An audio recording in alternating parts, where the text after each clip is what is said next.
you're way more lazy than you think you are, you know? Everybody could be way more effective, way more hardworking, you know? When it's your ego and when it's like the reality of the situation. And I think in these cases, when I look back at those days, it was my ego. Welcome to the Infinite Creative Podcast. My name is Fitz, and my co-host over there... I'm Sean, guys. Welcome to another podcast about creative news, creative thoughts, and all of this creative stuff kind of flying through our head. Today we got a good one, man. You want to let people know what's going on? Yeah, so we kind of want to talk about all the things that are very important. And basically, we want to condense all our lessons that we have and wish what we would have done earlier, and obviously we didn't do, and now we know. And now we're here. Now we're here. But yeah, exactly. So it's like, yeah, if we could go back into the past and kind of tell our younger selves, you know, what's something that you should do or not do, you know, what are those things? And yeah, we're just gonna kind of blow through these and just kind of talk about, yeah, what's the things in our world. So if you want, kick us off, man. What's one thing you would tell your younger Fitze, like, do or don't do? So in the beginning, my biggest problem was like, I thought when I was like 15, 14 years old, I know it all. I don't want to go after like some aspirations and heroes. And I was like, okay, no, I gotta do it my way, you know, and it will be the best way. That you know, I want to be like the next Bruce Lee, the next whatever, and I don't want to do what they do, and I don't want to train like them. And that basically led me down the path where it's like, oh, so you're trying to reinvent the wheel, but that turned out more like a hexagon. It was not running very smooth, and I'm like, oh, I should have just, okay, suck it up, basically get yourself some mentors and be open for like critique and see what works for others, because they already figured out the most effective way, if that makes sense. Yeah, you could have taken some shortcuts by not trying to reinvent the wheel, but being like, okay, I'm just going to try to do what they've done and learn what they've done. Oh, that's really good advice. I mean, definitely something a lot of new creative people struggle with, right? Yeah. Because they want to be creative. They want to do something new. I don't want to do something that's already been done. There's a lot of new creators I talk to where they're kind of like, oh, that's boring. Or if it's been done before, it's kind of a boring thing. And sometimes the boring thing is what gets you better. So sorry everyone, he kind of just touched my audio level. I didn't die there. I'm not having a seizure. Okay, well, cool. I'll go ahead and talk to mine. So one of the biggest things I would go back, if I could go back to Sean in the beginning of art school, bright, shiny, kind of like optimism, I would have told him, community. I would have told him, it's not about you being a rock star. It's not about you doing all these cool things and everyone's going to bow down to you. It's about everyone around you.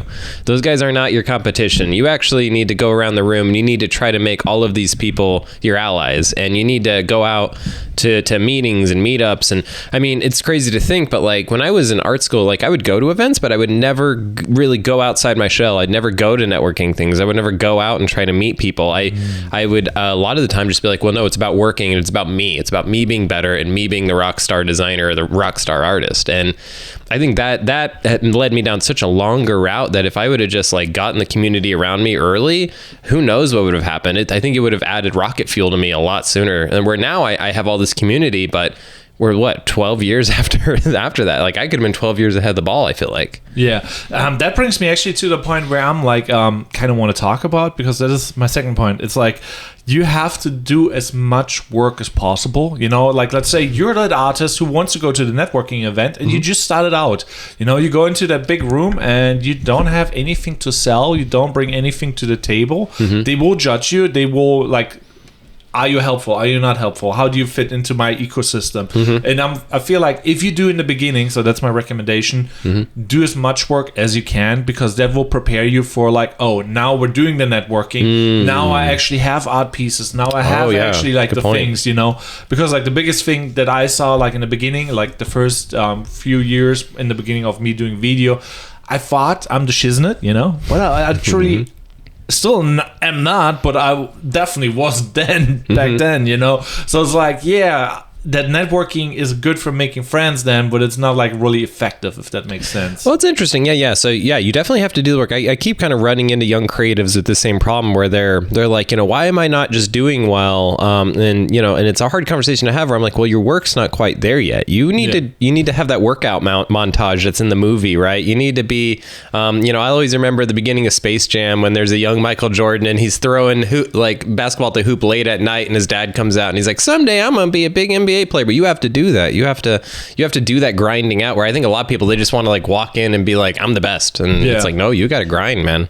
Yeah, especially nowadays with like TikTok and all that instant famous stuff, like there's people going viral instantly and they didn't really put in the work and pain. Yeah. And then now, okay, they reached that level and now not sustainable. What's the next move? Okay, networking. Now they're networking with something where they didn't really have like the skill level. Yeah. Because like it is cool that you find luck, but you need to offer something, and if you cannot replicate it in a different field or like with different art pieces or different style, right, you just got lucky in a way, and people will know that and sniff that out. Oh yeah, 100%. Well, and there's nothing better than when you talk to somebody that you can tell has been through stuff, and you guys kind of can share that together. I mean, when I talk to other creatives or the web designers, that's when we kind of enjoy each other's company the most, is when we're like, oh yeah, man, have you ever been in one of those situations? Oh hell yeah, I have. And if you don't have those situations, then it's really hard for you to kind of talk to those people, where it's like, oh, you haven't really done this, you haven't done battle in the ways that I've done battle, so we can't really communicate. That's a good one. I like that. So I think another thing that I'm really good at nowadays, but I wasn't good at when I was a young designer, young creative, was time blocking. The idea of, you get a calendar day and you're blocking up time, and you're staying at a really quick pace, and you're blocking things actually in a calendar and looking at it every day. I remember when I was a young creative, there was no calendar, and I think that's the same with a lot of creatives. Maybe at best there was a sheet of paper with a list for the day, but yet again there was no time attached to that. And I think that's the one thing a lot of people get trapped in is, you can make a 20 list thing for the day, but then you get to the end of the day and you're like, you only done 2 or 3 things, and that's because you didn't time block it. When you made that list, you didn't look at the calendar and say, well, that's going to take 30 minutes, that's going to take an hour, that's going to take 30 minutes, we're already out of time, kind of thing. So that's something I would have told my younger self, is like, get the calendar open, time block, and not only time block the things like your assignments you need to do, you need to time block like the longer goals. If you want to learn like a new type of code or a new type of design technique, that needs to be in the calendar too. And that's how you're kind of keeping track of all these things that are kind of floating in the universe. Yeah, another thing that kind of leads into it, we could like pretend we prepared this, because like you have to pick a niche, and it's like, with that being said, like, you can't only work so hard on something, but if you work on a million things, you don't go anywhere. So with like the time management, you got to structure it out so that you're putting in like the 10,000 hours of like mastery on like one item instead of like 50, because in the end it will not lead to anything if you only do like, 2 split effort, and then it's like, oh, you thought you did a lot and you did a lot, but you didn't do anything effective. So the time management and the focus, really important. Oh, 100%. Yeah, it's so funny when you talk to someone that's like I'm really good at multitasking, and it's like, but are you? I mean, I'm always, every time I hear that, I'm always like incredulous of like, but are you really? Because we can only do one thing at a time. A lot of people think they can do 3 things at a time, but really all you're good at is you're good at switching your focus. And I think you and I know from like, if you switch the gears too much throughout a day, it's exhausting. Like if you have to wear one hat and then switch to another hat and then wear another hat, that's actually not that easy to do. And I think when we're younger, we think like, no, I can just wear all these hats and switch between things, but not sustainable. Again, maybe it's cool at the beginning, but 5 years down the road, you're going to be like, no, I am broken. I cannot do all of these things. Yeah.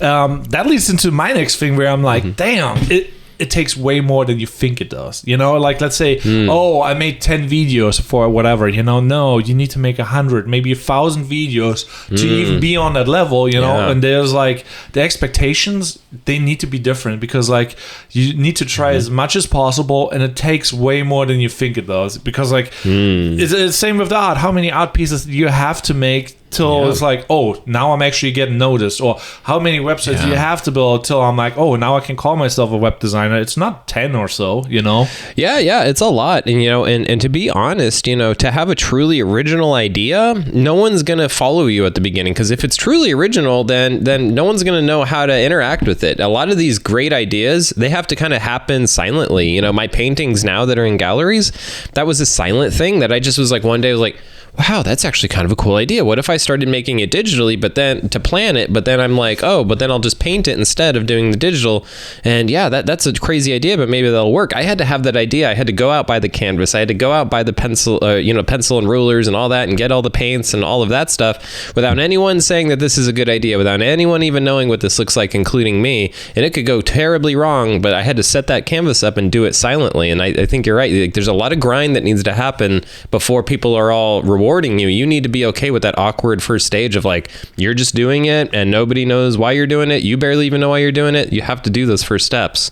Yeah. That kind of leads me to, don't be afraid of new tech and social media. That's something I would have told my younger self. Not necessarily so much the tech, but definitely the social media part. So I probably said this before on the podcast, but it's been a while. So I was forced onto social media for the most part. Like, I did MySpace, I did things like that, the blogger days and things like that. But I didn't ever get on Facebook in the early days. And I remember one day I walked into class and I had this really cool professor. He's like an older guy too, really cool guy, Martin Mendelsberg, super cool guy. He first day he was like talking about his Facebook and stuff like that, and yet again, this is like a 70-year-old guy talking about his Facebook and his stuff. And he's like, raise of hands, who has a Facebook in here? And everyone raised their hand but me. So of course he singles me out. He's like, so why don't you have a Facebook? And I'm like, I just think it's a waste of time. I think like all these people are kind of, they're not really having interactions and I just don't want to get on it. It just feels icky. I did MySpace, I did other stuff, and I feel like I just made a fool of myself more than anything. So I don't really want to do it. And he was like, yeah, but you don't exist then. And I remember just being like, what? And he was like, well, yeah, but you don't have social media. You don't exist. And so I was like, well, okay, whatever. And he's like, how about this? You get a Facebook or you fail. By next class, I want to see a Facebook. If you don't have a Facebook, you fail my class. Yeah. And so, that forced me into, so that just kind of shows you though, how like resistant I was, where nowadays, with AI and all these things, I have to tap into myself of like, Sean, but you ended up being on Facebook. Sean, you ended up doing Instagram. You ended up doing all these things. You were just way behind the ball because you were resistant. So now it's like, that's something I would go back and be like, don't be resistant. Like, don't, it's not about you. It's just about keep moving with the pace of the world. I mean, like that brings me it's not really my next point, but I always say like, you have to know if you're an early adapter or a late adapter. Each one of them is fine. The early adapters, they try shit out, they fail, they have a high failure rate. They're just basically testing everything, and they're just like, but they're the people who educate the next people. But the people more on the back end, they're just like, okay, I only do what is most reliable, what is the safest way, and they want to have that safety because like, that is like the most walked path is the most efficient in a way. So that's what they kind of rely on. And what is super effective too, this is like all strategies that humans do over thousands of years. It's like some people like to experiment and it worked out well for them. Some people didn't experiment and it worked very well out for them. There's the safe path and the not so safe path. All of them are valuable, but it's like it's a luck thing in a way. Yeah, well, you got to know when it's your ego and when it's like the reality of the situation. And I think in these cases, when I look back at those days, it was my ego. And I think, So I would have told myself, do Facebook, get on the TikTok, do all that stuff. I know it's not cool, but you need to do it. Get the neural link, get the brain implant, get the. I say that, and I'm still a late adopter. So, but that's what I mean. Like people are like nature. That's like your preposition. So it's not even you mentally. So you just, with whatever comes up, you will be a late adapter. What is like what I kind of think, but maybe But it's like a safety thing. Yeah, it's like okay. Well, what's your next one, man? What are you thinking? My next one is actually mindset. Mindset is more important than skill, and you might be disagree with that because like there's people who just like, oh, I believe I can do it. I'm manifesting this woozy, But this is the key step for everything. If you're depressed, you will probably not take the action to just get started or even trying. And without trying and getting started, you will not learn or maybe figure out like maybe you just had luck and you run into that thing, But the mindset needs to be there so that you keep trying and like mindset is everything in a way. Oh, it totally is. I mean, I think the mindset part's almost like the preparation of the awkwardness, right? Like you're going to have awkward, weird times yet again. Like when you're starting something new, nobody's going to celebrate it. There's not going to be really some easy path to success. So that's where having the mindset's good. You need to have this kind of, so like nowadays we talk about having an experimental mindset. And I think that would have been good for me to have young too, where I was still in that place of failures and successes. And we don't want failures. We only want successes, where now it's like, no, failures are good too. Like as long as you bake that into the process, you're never mad, you're never sad. You're like, oh, well, that was an experiment. Moving on to the next experiment. Yeah, it's super important because like with those experiments, you get all those lessons, that you would otherwise didn't get, and there's like that builds up to the skill and knowledge and to the wisdom, and with all that you have nothing. It's like, you just got lucky and it worked out, and you have no idea why. You cannot replicate it, you cannot do anything. So the more you fail, the better it is. Yeah. And so, you're right, though. The mindset's at the middle of all of it. If you have this kind of pessimistic mindset, it's not going to be beneficial for the hard times. It may save you from doing some awkward situations, but if you have this kind of pessimistic view, then it's gonna hurt when the going gets bad. You're gonna be like, nope, see, this is exactly what I thought. It just sucks. Everything's gonna suck. Where you have to have this positive, at least leaning mindset that like even if it blows up in your face, there's still another day. There's still another thing. Yeah. Well, cool. So another thing that I think I was okay with back then, but I didn't really get how to do it back then, was time track.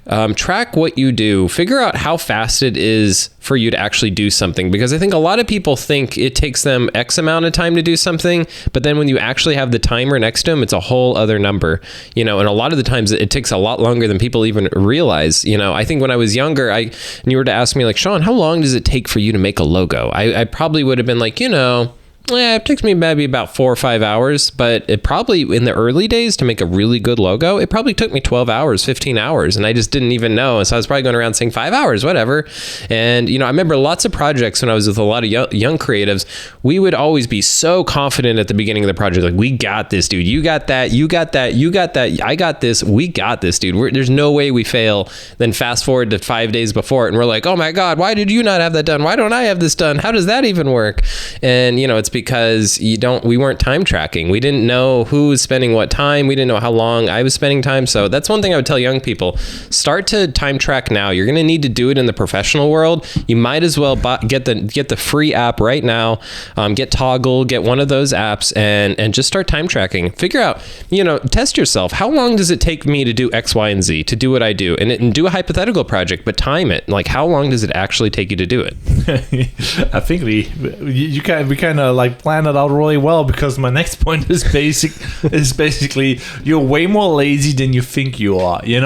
Everybody could be way more effective, way more hardworking, and we all put ourselves on the pedestal like, no, I'm doing everything right, so that we talk to ourselves mentally in a good way, and it's like, I should have done more. Other people do more, and we're kind of stuck in our ways and we don't see it, It's like kind of what David Goggins did, he's like crazy workout guy, and he's like running those miles, and it's like, no, if you compare yourself with people who work harder, you realize you do less than other people, and then it's like, oh, but once in a while you should surround yourself with people who do more, and then you get a new normal, if that makes sense. Oh yeah, 100%. I think it is funny, like, right, when you surround yourself with people that are in that mentality that like, let's just go, like it does do a lot of good. And someone like me, I think when growing up, I've kind of been that weird guy that's both an extrovert and an introvert, so I can kind of adapt to situations. But I know for the introverts out there, they hate those situations. They hate it when they get into a room and people are just like, oh no, let's go, come on, no, don't be a wimp, get going. And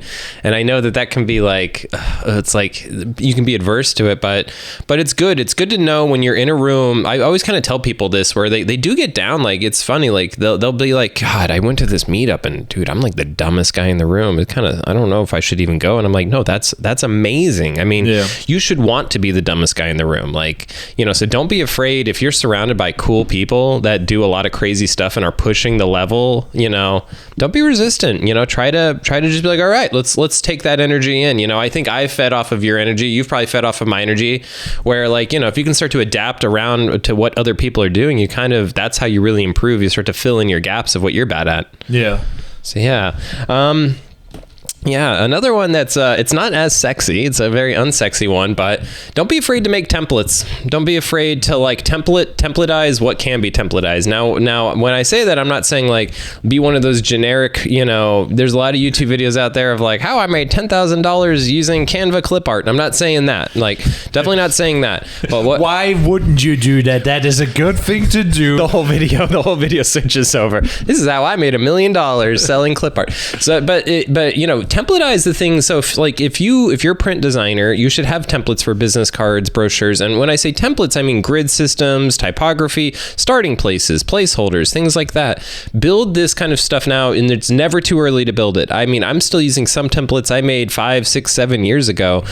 Save that time. Figure out the things you're doing over and over and over and over again, right? Use things like libraries that are linked files. Get a good link system in your Adobe or whatever platforms you're using. Get things linked together. Start to do that stuff now. Save the time now, and it's going to blow your mind in a few years of how much time you truly have. If you just like get in this mode right now of like, I'm going to do this more than once. Let's save this as a template. Let's save this as a template. If I would, because my younger self, oh yeah, you best believe every single thing was made with a blank slate. Every single dang thing. New business card, cool. Let me open up a new file, put the business card things in there. Let me put all the guides in there by hand. No, get templates. I mean, it's not wrong to level up your skill level because you have to reinvent the wheel every time, and you will learn things on the way. Yeah. But you're right; it's just wasted time for certain aspects, you know. And my next point is like you got to know the 80-20 rule in every way, shape, or form. So the 80-20 rule, probably most people know it. Like 80% of the work is not really that effective, but if you do that other 20% is like 80% of the profits maybe or whatever. So it's super effective.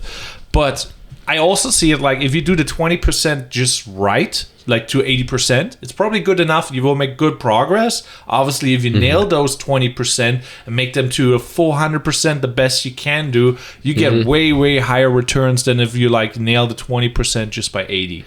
Yeah, that makes sense. Yeah. It was a lot of numbers kind of back and forth, but I think the big takeaway from that is that, the 20% is all the magic, is where all the magic happens. That's what gets you above other people's work. That gets you the rewards, gets you all of the applause, is that 20%. But if you don't breeze through the 80% really quickly, then you're not going to have enough time for the 20%. We've all had those projects where like the deadline was yesterday. I want to do something magical, but we're just out of time now. So that's because you didn't get through the 80% quickly. You spent way too much time breezing through most of it, which is breezable. I mean, when I think about even website design, there's parts of it that are difficult, right? And definitely identifying those early is important, but a lot of website stuff after you've done it enough is pretty easy. It's like I've done a lot of it before a lot of times. So for me, it's like get through that 80% as quickly as possible so we can spend a lot of time on that 20% because it's going to take time to do something truly unique, truly cutting edge. Anyone out there that knows this, that knows that to get something that's on this high level takes time and it takes learning new things. And so if you haven't breezed through the project up to that point, you're probably past the point of even having time to do that. Yeah, it's kind of crazy how it relates to everything because like podcasting, for example, 90% or 95% doesn't get farther than like 3 or 4 episodes, Yeah. Here's us in like the 60s or 70s already. And it's just like, that is like where our 80% is. And then we can dial it down. What is the 20% that's very effective? But it's like,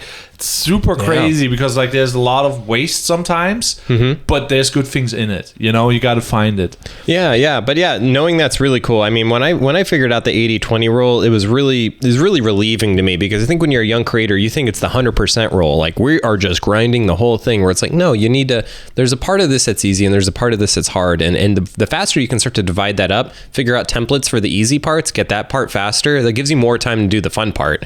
Don't get to the point where you're never doing the fun part because you never have time on the projects. Yeah. So, the next thing that I have is stick with one thing. The biggest problem that I had was like I did too many things, and I'm like, okay, I want to be a carpenter, I want to be self-employed.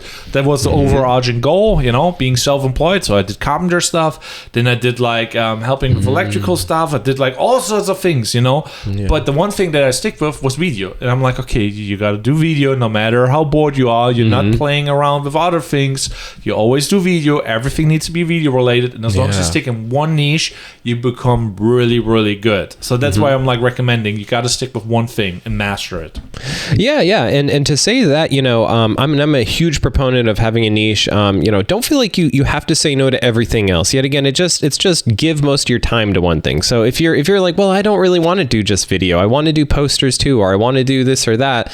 That's okay. You don't have, nothing has to fully ever permanently die. Yeah. I think so. What you're saying is like, just give most of your time to that one thing and give less to the other other things. So so I agree with that. 80-20. Put 80% into one thing and the 20% onto something else. Nice. So so I'm going to jump into the next one. So organize on a monthly level and a weekly level. So what I mean by that is, as you finish projects, when they're fresh in your mind, that's the time to organize it. That's the time to put a README file in there. README files are something I didn't do until I got into web design world, but it really applies to any project, where you could put a little text file in any project and say, what is it that you did? How did you do it? What was the tech stack? But done.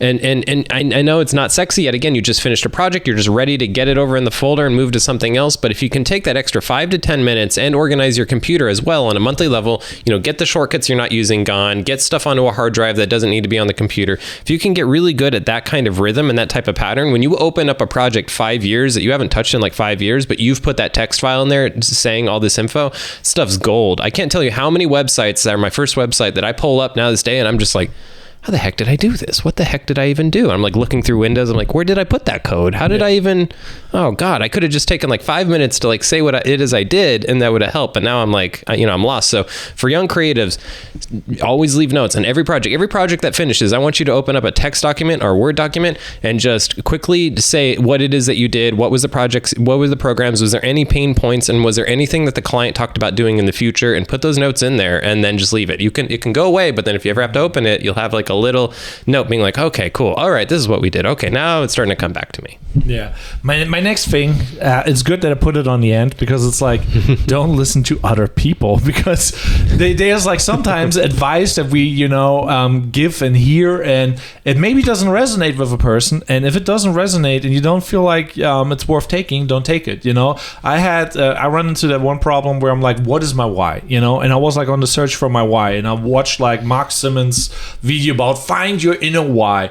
That basically wasted like 2 years of my life trying to find something that I didn't had. In that time I could have just did the grind, and just worked, and I would have felt happier than looking for something I don't have. So you don't have to make things more complicated just by somebody telling you need to love it, you need to do this, X, Y, Z. If you do, it's great. If you don't, just try to figure it out, as long as it doesn't kill you.